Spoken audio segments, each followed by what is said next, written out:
Bienvenue dans Réflexions sauvages. Ici, c'est l'endroit où on se lâche. On parle de ce qui nous fait vibrer et surtout, on dit les choses comme elles sont. Je suis Andy et ensemble, on va explorer la vie sans filtre, les relations, le self-love et toutes ces petites réflexions qui nous rendent plus fortes. Installe-toi confortablement, prends un café, un thé ou un verre de vin et prépare-toi à des discussions 100% vraies, pleines de rire et de réflexion. Allez, c'est parti. Réflexion sauvage, let's go.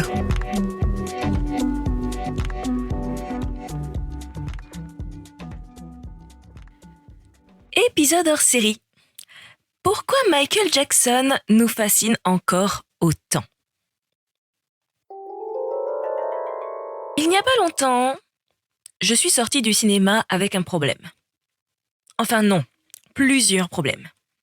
Déjà, j'avais envie de réécouter toute la discographie de Michael Jackson.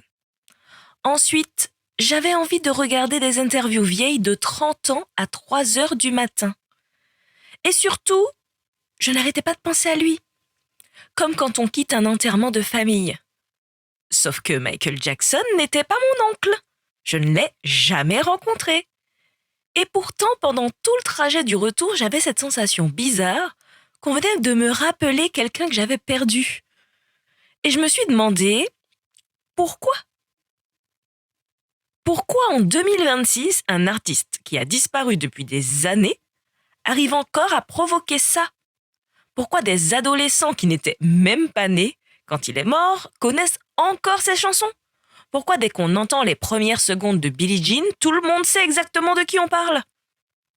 Aujourd'hui, j'avais envie qu'on parle d'un homme, mais surtout d'un mythe. Parce que je crois qu'on ne parle pas seulement de Michael Jackson. On parle de tout ce qu'il représente.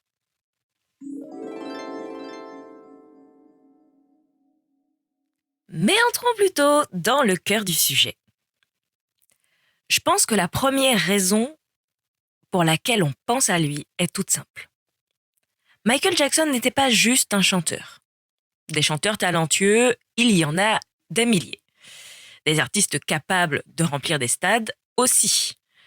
Mais lui, il a créé quelque chose de beaucoup plus rare. Un univers. Quand on dit Michael Jackson, on ne pense pas uniquement à une voix. On pense à une silhouette, une veste, un gant, une démarche, un clip, une époque, une émotion. C'est presque une religion culturelle. Certaines personnes reconnaissent sa silhouette plus vite que celle de leurs propres voisins. Et honnêtement, je ne suis pas sûre de reconnaître mon voisin. Ce qui est fascinant aussi, c'est qu'il est devenu plus grand que sa propre époque. Les générations changent, les modes changent, les réseaux sociaux changent tous les 3 jours, mais lui, il reste. Parce qu'il appartient à cette catégorie extrêmement rare d'artistes qui deviennent des références culturelles. Même quand quelqu'un n'écoute jamais Michael Jackson, il sait qui est Michael Jackson. C'est un peu comme une montagne. Tu peux ne jamais l'escalader, mais tu sais quand même qu'elle existe. Et puis, il y a quelque chose de beaucoup plus humain. Et je crois que c'est là que se trouve le véritable mystère Michael Jackson. Parce qu'on ne tombe pas amoureux des personnes parfaites. On tombe amoureux des failles, des contradictions, des endroits où l'on reconnaît un peu de nous-mêmes. Michael Jackson était probablement l'homme le plus célèbre du monde et pourtant, il donnait souvent l'impression d'être profondément seul. C'est une contradiction qui nous bouleverse. Parce qu'on grandit avec cette idée que si l'on est aimé par des millions de personnes, alors on ne manque de rien. Que la célébrité guérit les blessures, que la reconnaissance remplit les vides, que le succès protège de la richesse. Et Michael Jackson a détruit cette illusion sous nos yeux. Il avait tout ce que le monde nous apprend à désirer, l'argent, le génie, la reconnaissance, les foules qui scandent votre nom. Et pourtant, derrière les costumes iconiques et les records historiques, il y avait toujours cette impression troublante qu'il cherchait quelque chose qu'aucun succès ne pouvait lui donner. Être aimé pour ce qu'il était, pas pour ce qu'il représentait, pas pour ce qu'il produisait, pas pour ce qu'il rapportait, pas pour ce qu'il faisait ressentir aux autres, simplement être aimé. Et je crois que c'est là que beaucoup d'entre nous se reconnaissent. Parce qu'au fond, on passe notre vie à essayer de mériter l'amour. En étant la fille parfaite, le collègue irréprochable, le partenaire idéal, le parent exemplaire, le bon élève, le drôle du groupe, le pilier de la famille, comme si l'amour devait toujours s'acheter à travers une performance. Et quand on regarde Michael Jackson, on voit peut-être l'extrême de cette mécanique. Un enfant à qui l'on a appris très tôt que sa valeur résidait dans ce qu'il était capable d'offrir au public. On applaudit, on acclame, on admire. Mais est-ce qu'on voit encore l'enfant derrière l'artiste ? C'est une question vertigineuse. Parce qu'on parle souvent du King of Pop, mais rarement du petit garçon qui répétait pendant que d'autres jouaient dehors.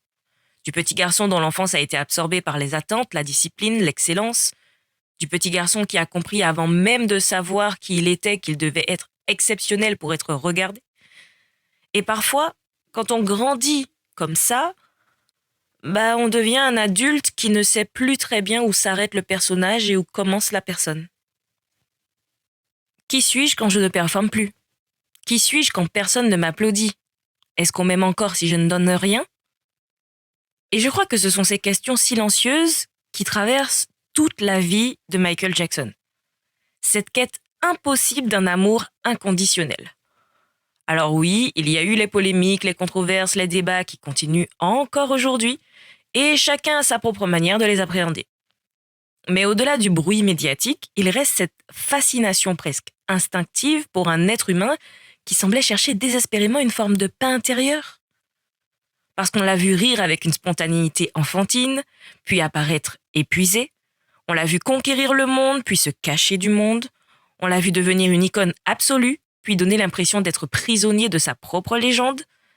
Et c'est peut-être ça qui nous émeut autant, voir quelqu'un qui possède tout ce dont on rêve et découvrir qu'il reste malgré tout profondément humain, fragile, inquiet, en quête. Et ça nous renvoie à notre propre condition. Parce qu'on se dit, si même l'homme le plus célèbre de la planète a douté de sa valeur, alors peut-être que nos propres insécurités ne sont pas des anomalies. Peut-être qu'elles font partie de l'expérience humaine. Et il y a quelque chose de tragique dedans. Michael Jackson a passé sa vie entière sous les regards, photographié, commenté, interprété, disséqué. Le monde entier avait une opinion sur lui. Mais combien de personnes ont réellement essayé de comprendre ce qu'il ressentait ?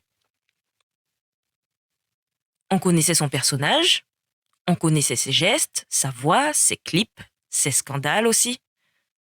Mais est-ce qu'on connaissait l'homme ? La vérité, c'est qu'on ne saura jamais complètement. Et c'est peut-être aussi pour ça qu'il nous hante encore. Parce qu'il reste une énigme, un miroir. Chacun projette sur lui quelque chose de différent. Certains voient un génie absolu, d'autres voient une victime du système, d'autres encore voient un homme profondément complexe. Mais presque tout le monde y voit une forme de tristesse finalement. Et cette tristesse particulière de ceux qui donnent énormément aux autres sans parvenir à combler leur propre vide. Et finalement, je crois que ce que beaucoup de gens ont voulu faire avec Michael Jackson, c'était quelque chose de simple. Ils voulaient le sauver, le protéger, le rassurer, lui dire « Tu peux arrêter de danser 2 minutes, tu peux arrêter d'être extraordinaire. Tu n'as pas besoin de nous impressionner aujourd'hui, assieds-toi, repose-toi, tu as déjà assez donné. » Évidemment, c'est une illusion, car on ne le connaît pas. Mais cette envie de le prendre dans nos bras dit quelque chose de profondément humain. On reconnaît la souffrance chez les autres parce qu'elle fait écho à la nôtre. Et peut-être que derrière le mythe, derrière le gant blanc, derrière les cris des fans et les stades pleins, Michael Jackson nous fascine encore parce qu'il nous rappelle cette vérité inconfortable. On peut être admiré par le monde entier et avoir peur de ne pas être aimé. On peut être entouré et se sentir extrêmement seul. On peut être extraordinaire et rester profondément vulnérable. Et peut-être que la plus grande tragédie de Michael Jackson, c'est pas d'avoir été une légende. C'est d'avoir été malgré tout simplement un être humain.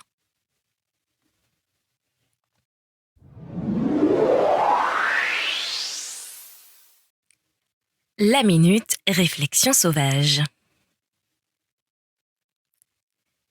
Il y a une phrase qui m'est venue en sortant du cinéma. et elle ne m'a plus quittée.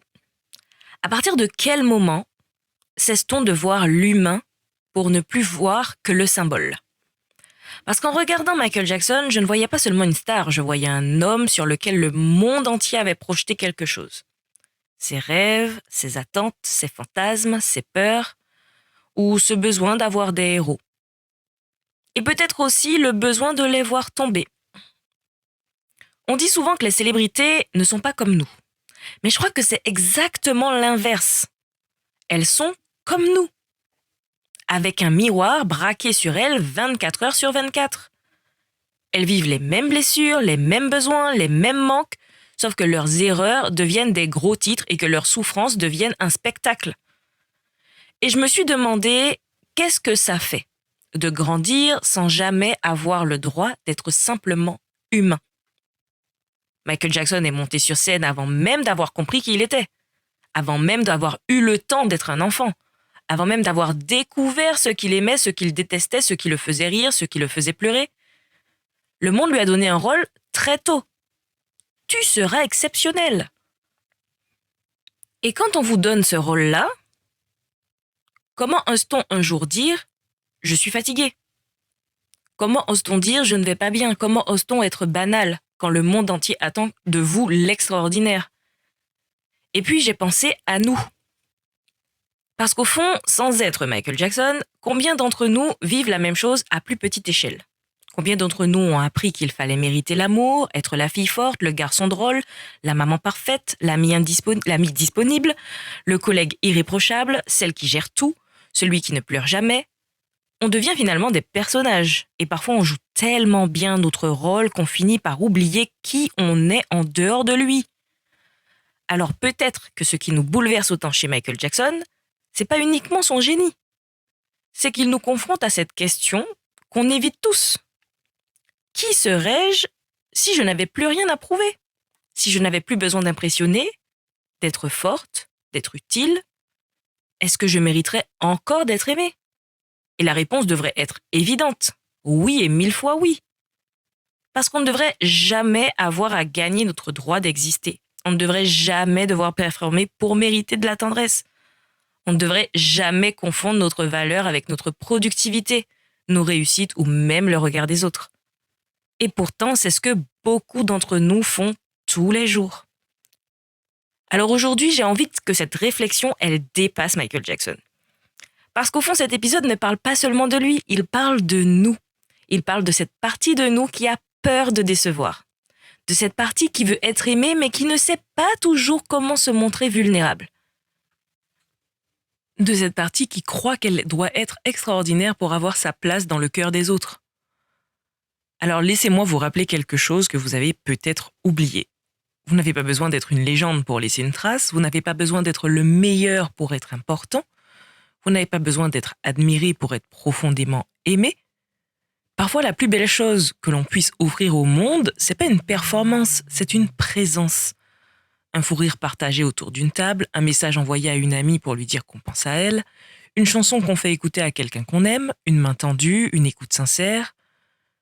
Les grandes légendes marquent l'histoire, mais les petits gestes d'amour marquent des vies entières. Et finalement, c'est peut-être ça, Michael Jackson nous laisse comme héritage le plus précieux.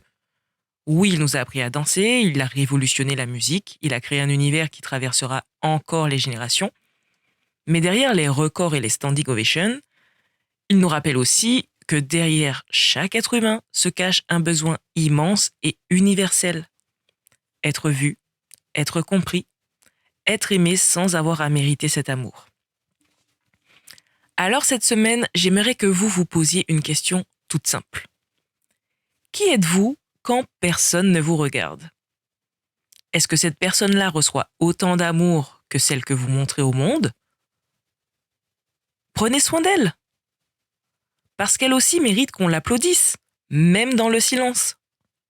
Et souvenez-vous, la plus grande révolution dans un monde qui nous demande constamment d'être extraordinaire, c'est peut-être d'oser être simplement humain.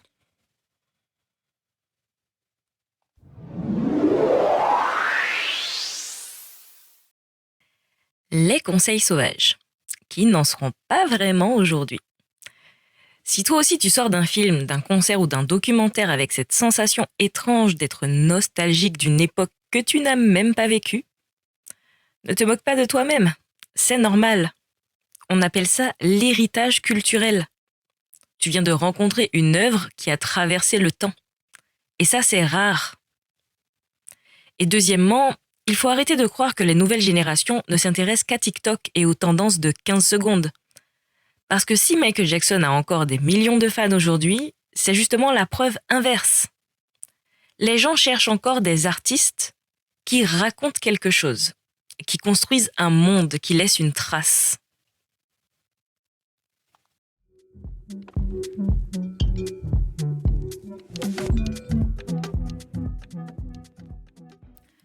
Alors, pourquoi Michael Jackson nous fascine-t-il encore autant en 2026 ? Parce qu'il n'était pas seulement un artiste, il est devenu un souvenir collectif, une histoire que l'on continue de transmettre.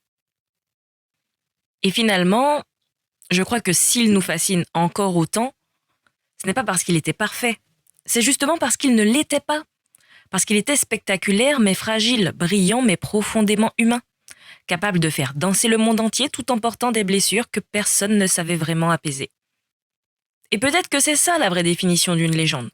Ce n'est pas quelqu'un qui ne tombe jamais, ce n'est pas quelqu'un qui ne doute jamais, ce n'est pas quelqu'un qui a réponse à tout. C'est quelqu'un qui réussit à transformer ce qu'il ressent en quelque chose qui résonne chez les autres. Quelqu'un qui laisse derrière lui des émotions assez puissantes pour traverser le temps. Parce qu'au fond, ce que nous cherchons tous, c'est pas l'immortalité, c'est de compter pour les autres.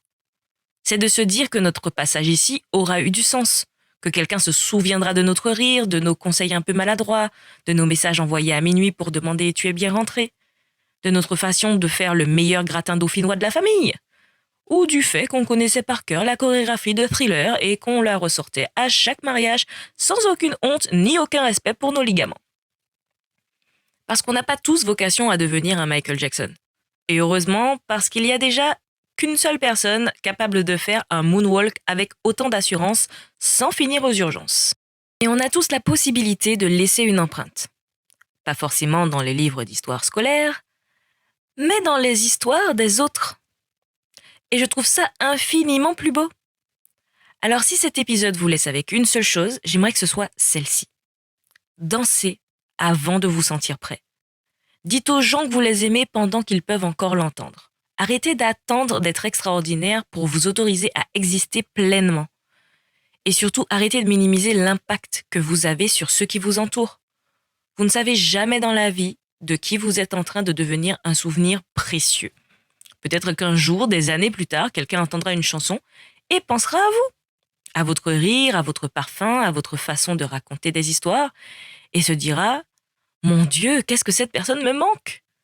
Et ce sera peut-être ça, en fait, votre propre forme d'éternité.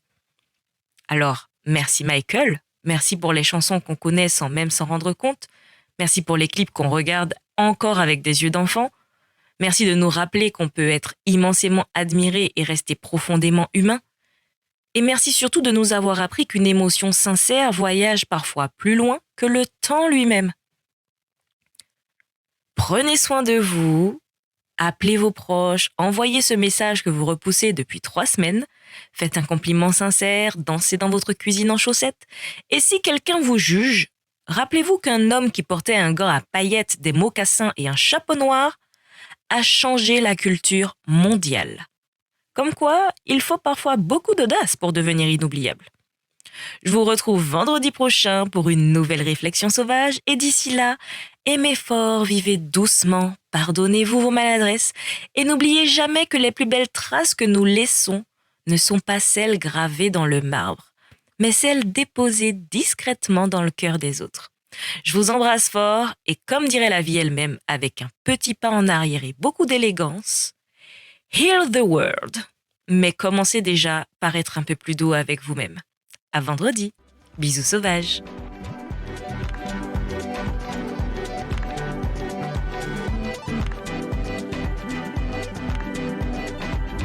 Et voilà, c'est tout pour cet épisode de Réflexion sauvage.